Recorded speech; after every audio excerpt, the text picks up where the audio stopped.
good morning. I'm talking today to Ellen Kornfeld. Ellen is a narrative therapist, a nutritional counselor, and a food coach. Ellen, can you tell us a little bit about these things and perhaps a little bit about your journey that brought you to doing all these coaching and therapies? Great. Always was dabbling in food, always the one in the house, growing up to care about good food. I remember my mother bringing home a non-dairy creamer and looking at the ingredients, and I was probably 8 and said, I'm not eating it, I can't pronounce the word. I was always interested in food, how people ate, how people came together to eat, and I opened up a natural bakery. I had takeout, and I started to give workshops in whole foods cooking, 4 hours at a time for 4 weeks running, or one time, how to bring whole foods into the family.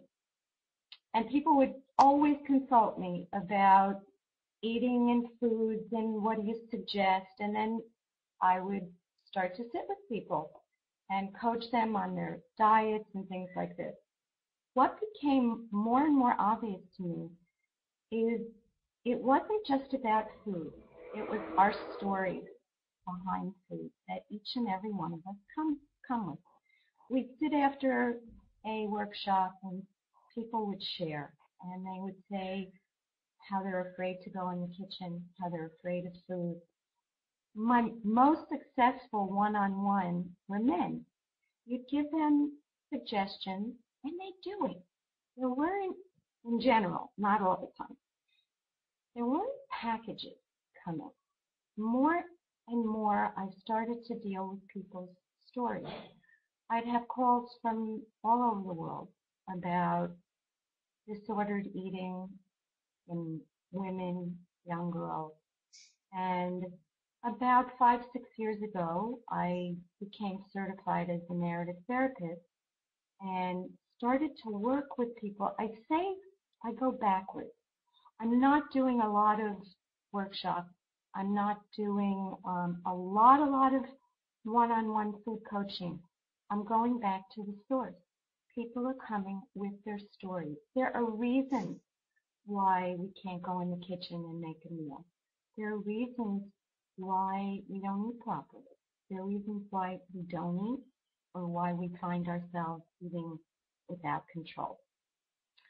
So as I work with them, this is more of my work now.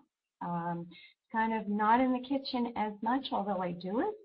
I try and collaborate with people and bring change to the most basic things that we do, and that's food. It can affect you, your spouse, your children, your how you bring your attitude toward food can influence your family and what they take with it. So that's how I got to do more and more with the story behind food, and a lot of body image and disordered eating, which later we can go into what exactly disordered eating means. So that's how I got to where I am.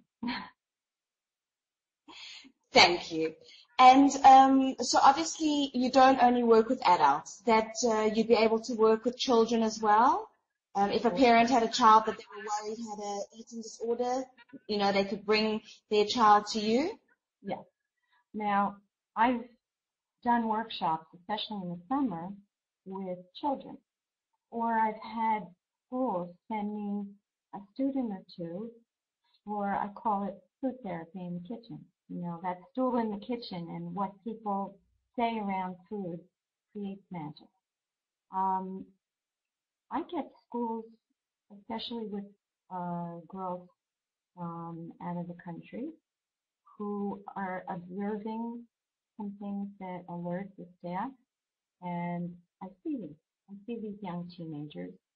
But it's not exclusive. Disordered eating stays with us our whole life. if we don't get on top of what's causing it. So when it comes to kids stuff, it's worthwhile to sit with the parents and find out what's the food story, what's going on. Is there dinner hour? Are you observing what your kids are eating or not eating? Raising these questions. When you're dealing with the child and food, it takes a team. It takes support. The parents need to understand what they're looking for, what's happening.